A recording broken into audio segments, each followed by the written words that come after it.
Assalamualaikum warahmatullahi wabarakatuh. Di sini saya akan menjelaskan riwayat alamiah penyakit HIV atau AIDS, mata kuliah epidemiologi. Perkenalkan, nama saya Nur Adelia, NIM B0523332, Prodi Administrasi Kesehatan kelas B, angkatan 2023. Riwayat alamiah HIV atau AIDS. Yang pertama, patogenesis. Tahap rentan yaitu perilaku berisiko tinggi seperti yang pertama, perilaku seksual tidak aman, misalnya melakukan hubungan seksual dengan PSK ataupun LGBT. Kedua, penggunaan jarum suntik tidak aman. Bagian B, patogenesis. Tahap pertama yaitu subklinis.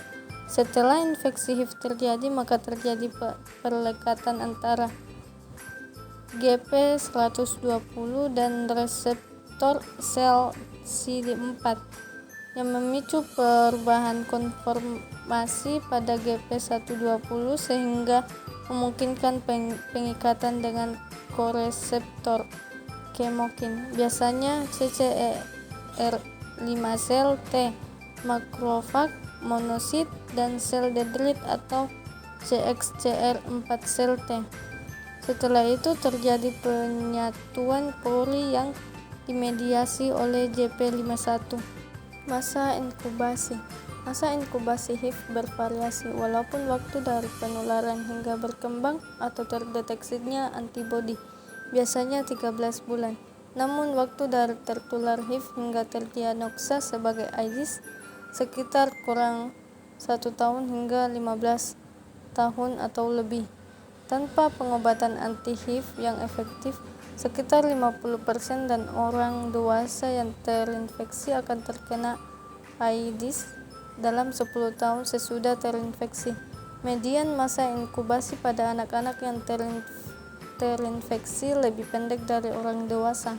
Bertambahnya ketersediaan terapi anti-HIV sejak pertengahan tahun 90-an mengurangi perkembangan AIDS di AS dan di banyak negara berkembang secara bermakna. Masa penularan. Masa penularan HIV tidak diketahui, diperkirakan mulai berlangsung segera sesudah infeksi HIV dan berlangsung seumur hidup. Bukti-bukti epidemiologis menyatakan bahwa efektivitas meningkat dengan bertambahnya defisiensi imunologis, tanda-tanda klinis, dan adanya penyakit menular seksual PMS lainnya. Studi epidemiologis menyatakan bahwa efektivitas menjadi tinggi selama periode awal sesudah infeksi. Dalam keadaan wajar, higien atau sanitasi baik, maka sejak masuknya virus HIV ke dalam tubuh seseorang akan mengalami beberapa tahapan infeksi sebagai berikut. Tahap pertama, periode jendela, window period atau primary infection. Yang pertama, periode ketika virus HIV masuk ke dalam tubuh sampai terbentuknya antibodi terhadap HIV dalam darah. Yang kedua, tidak ada tanda-tanda khusus. Penderita HIV tampak sehat dan merasa sehat. Ketiga, tes HIV belum bisa mendeteksi keberadaan virus ini. Keempat, tahap ini disebut periode jendela, umumnya berkisar 2 minggu sampai 6 bulan.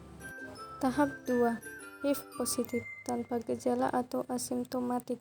Yang pertama, HIV berkembang biak dalam tubuh sampai pada menurunnya sistem kekebalan tubuh. Kedua, tidak ada tanda-tanda khusus, penderita HIV tampak sehat dan merasa sehat. Ketiga, tes HIV sudah dapat mendeteksi status HIV seseorang karena telah terbentuk antibodi terhadap HIV. Keempat, umumnya tetap tampak sehat selama 5-10 tahun, tergantung daya tahan tubuhnya, rata-rata 8 tahun. Di negara berkembang lebih pendek. Tahap klinis. Tahap klinis ini meliputi tahap 3 dan 4 dari tahap infeksi. Tahap 3, HIV positif, muncul gejala atau simptomatik.